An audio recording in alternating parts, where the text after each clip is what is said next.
हामी प्राय running pushup situp sprint endurance training strength training जस्ता फिजिकल ट्रेनिङहरू गरिरहेका हुन्छौँ तर आज हामी यस्तो एक्सर्साइज गर्न जाँदैछौँ जसलाई धेरै मानिसहरूले केवल रमाइलो भनेर बुझ्ने गर्दछन् त्यो हो स्विमिङ स्विमिङ केवल पानीमा खेल्ने गतिविधि मात्र होइन यो संसारकै उत्कृष्ट फुल बडी वर्कआउट मध्ये एक हो पानीभित्र हाम्रो शरीरका झन्डै सबै मसल्स ग्रुप एकैपटक काम गर्छन् यसले cardio fitness muscular endurance core strength balance breathing control flexibility र रिकभरी सबैलाई एकैसाथ सुधार गर्छ त्यसैले फिजिकल फिटनेस मात्र होइन मेन्टल रिफ्रेसमेन्टका लागि पनि स्विमिङ एउटा उत्कृष्ट एक्सर्साइज हो यही उद्देश्यका साथ यो महिनाको शनिबार लोटस ट्रेनिङ सेन्टरका होस्टेलमा बस्ने विद्यार्थीहरूलाई हामी घोरा स्ट्रिट फन भ्याली दाङमा लिएर आएका छौँ आउनुहोस् आजको यो रमाइलो दिन हेरौँ दिनको करिब 31 बजे गुरुजीले सम्पूर्ण होस्टेलका विद्यार्थीहरूलाई आजको स्विमिङ प्रोग्राम सम्बन्धी अन्तिम जानकारी दिनुभयो र सबैभन्दा महत्त्वपूर्ण सेफ्टी फर्स्ट किनभने स्विमिङ सिक्नु जत्तिकै सुरक्षित रहनु पनि आवश्यक हुन्छ स्विमिङ कटु यति कहाँ जान पाइन्छ स्विमिङ गर्नु छैन लोटस ट्रेनिङ सेन्टरबाट तुलसीपुर चोक हुँदै लोकल बस चढेर फन भ्याली पुग्न करिब 20 मिनट लाग्यो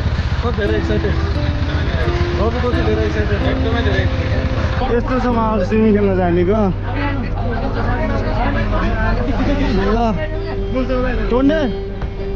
तर हामी दाङवासीले धेरै वर्षदेखि भोग्दै आएको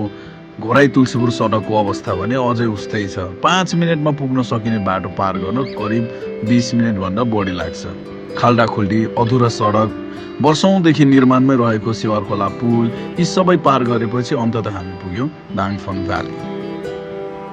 फन भ्यालीका सञ्चालक मध्ये एक रूपक थापा दाईसँगको समन्वयमा विद्यार्थीहरूका लागि विशेष डिस्काउन्टमा टिकटको व्यवस्था गरिएको थियो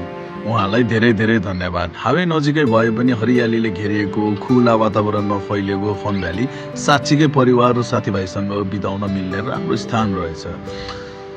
महिला र पुरुषका लागि छुट्टा छुट्टै ठुला चेन्जिङ रुमहरू भएकोले करिब 70 जना भन्दा बढी विद्यार्थीहरूले एकै साथमा आफ्नो स्विमिङ कस्ट्युम चेन्ज गरे And here are the handsome and sexy boys with six packs. Oh? Finally swimming time अब आयो सबैले सबैभन्दा धेरै कुरिरहेको क्षण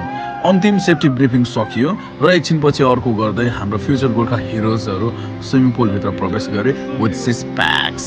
उनीहरूको अनुहारमा देखिएको एक्साइटमेन्ट शब्दले भन्दा धेरै बोलिरहेको थियो यो गर्मीमा यति सफा र चिसो पानीमा स्विमिङ गर्न पाउँदा कसलाई रमाइलो लाग्दैन र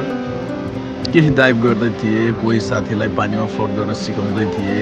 कोही पहिलो पटक पानीसँग साथी बन्दै थिए कसैले रेस लगाइरहेका थिए त कसैले केवल पानीमा रिल्याक्स गरिरहेका थिए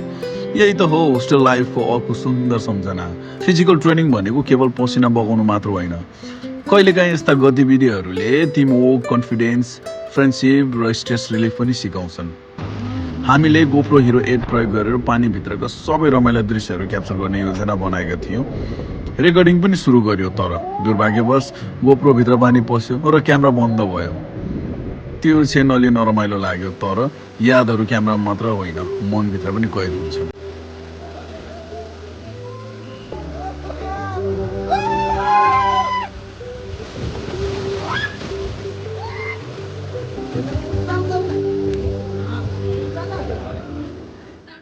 ब्याक टु होस्टेल करिब 1.5 घन्टासम्म स्विमिङ गरेपछि सबै विद्यार्थीहरू खुसीका साथ होस्टेल